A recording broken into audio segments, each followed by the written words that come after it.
Today we are making sambar, and it's a very authentic South Indian style sambar.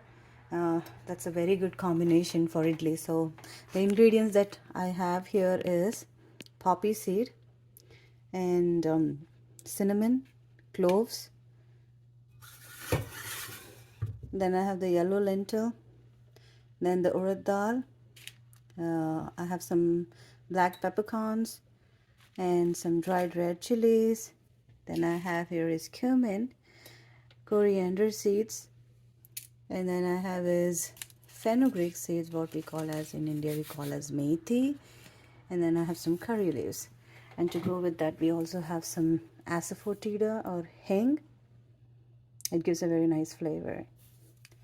So we start by roasting it. So I have just heated up some oil and we'll start adding one by one.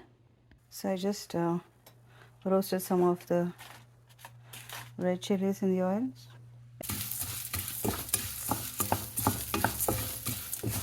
Oh, I can already smell the sambar. And we add some curry leaves, and that should be good. And now I'm roasting some onions and tomatoes in the same pan. So it's nice and soft. So it might take another, I would say, 10 minutes roughly. I'll just close it with the lid so it cooks faster. I'm going to grind all those the dry ingredients which I had roasted earlier. Now I'll add some coconut to that. So I don't have the fresh coconut, so I'll be using a desiccated coconut. So just 2 spoons of desiccated coconut, okay? Now you can see the tomatoes and onions are nicely cooked. So then I'll allow it to cool and put that in the blender and add some water, and the paste should be ready. Okay, now we'll start making the final step of the sambar, so that is seasoning. Now I have added some oil and mustard seed when it starts spluttering.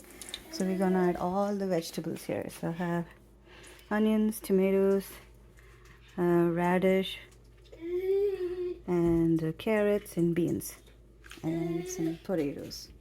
So I've added some onions, tomatoes, and some oh, it's fogging up, and some curry leaves, and a little bit of the red chili powder, so it gives nice color. So when you fry in the oil, just half a teaspoon is good enough. At this point, I like to add some salt.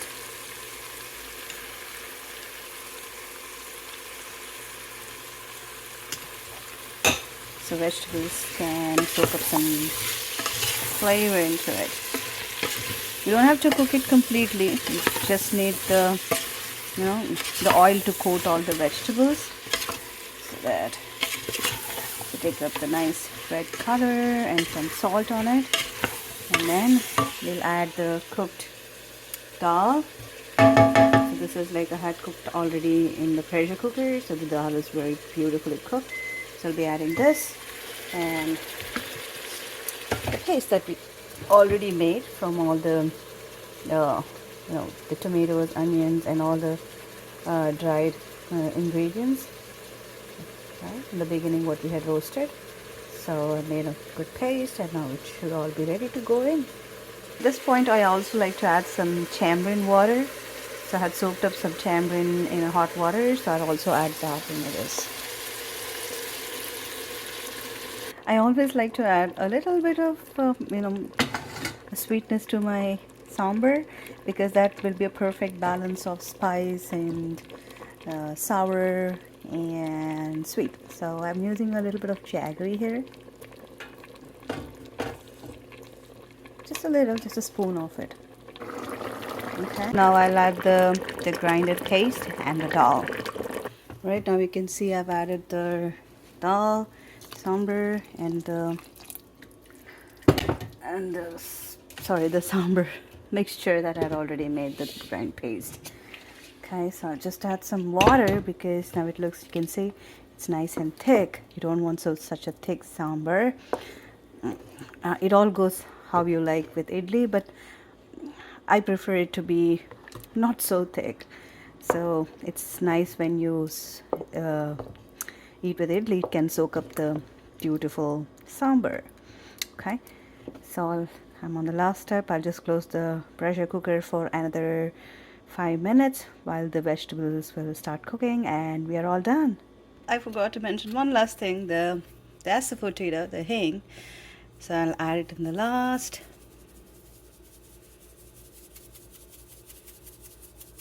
Trust me, that's not a lot. Okay, so it's all done. Let the sambar start cooking, and we'll be back in 5 to 10 minutes. Now the sambar is ready, so we are going to have it idli and vada. So my husband will give the review.